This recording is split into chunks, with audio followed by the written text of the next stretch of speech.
Halo teman, lebih enak galbay pinjol besar atau kecil? Ini saran dari mantan debt collector. Nah, video ini menjadi penting buat teman-teman yang sekarang ini galbay, ini enaknya yang besar atau yang kecil? Karena dua ini banyak yang sudah galbay dan teman-teman bisa untuk menjadi pilihan ya teman. Jadi mantan debt collector ini menyarankan teman-teman untuk kalau umpamanya teman-teman sudah terpaksa pinjam di pinjaman online dan tidak punya uang, lebih baik teman-teman galbay di pinjaman online yang kecil saja. Kenapa kecil? Karena untuk pinjaman online yang kecil itu biasanya untuk debt collectornya itu kalaupun ada cuma sedikit sekali ya teman, tidak seperti pinjaman online yang besar yang banyak debt collectornya.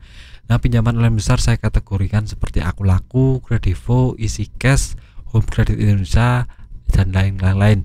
Itu biasanya untuk yang namanya orang yang sudah pinjam itu 10 juta ke atas ya teman. Tapi untuk yang pinjaman online yang 1 juta ke bawah, penggunanya itu biasanya termasuk kategori pinjaman online yang kecil.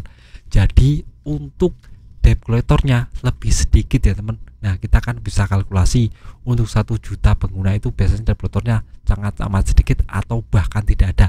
Jadi pinjaman online kecil lebih bagus untuk digalbay karena tidak ada debt collectornya, kalaupun ada cuma sedikit sekali. Dan untuk selanjutnya, kenapa pinjaman online kecil lebih bagus kata mantan debt collector itu? Karena untuk yang namanya BI checking tidak semasif dari pinjaman online besar. Untuk pengajuannya tidak serta-merta langsung diajukan jadi data busuk ya teman. Jadi ada proses berliku. Karena pinjaman online kecil ini lebih rawan untuk kena sanksi OJK, yaitu tentang masalah tingkat galbay yang lebih 5%. Itu biasanya untuk pinjaman online kecil itu biasanya lebih berhati-hati, karena kalau mereka langsung kena sanksi OJK mereka akan langsung tumbang dan langsung bangkrut. Tidak seperti pinjaman online besar yang sokongan dananya bisa dari Cina atau dari USA dan luar negeri lainnya. Tapi jadi untuk sokongan dananya mereka sangat kuat. Tapi untuk pinjaman online kecil kalau sedikit saja kena sanksi dari OJK mereka akan collab dan bangkrut. Jadi ini sangat amat berhati-hati buat pinjaman online. Jadi mantan debt collector tersebut menyarankan lebih baik jika memang terpaksa teman-teman galbaynya di pinjaman online kecil saja, itu lebih aman daripada teman-teman galbay di pinjaman online besar yang resikonya lebih sangat bahaya ya teman.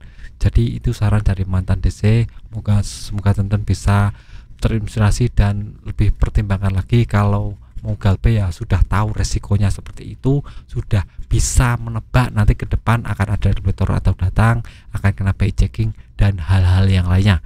Dan saya edukasi dari saya, semoga teman bisa terinspirasi dan bisa mengambil manfaat dari video ini. Sekian video dari saya, semoga bermanfaat, semoga lebih baik.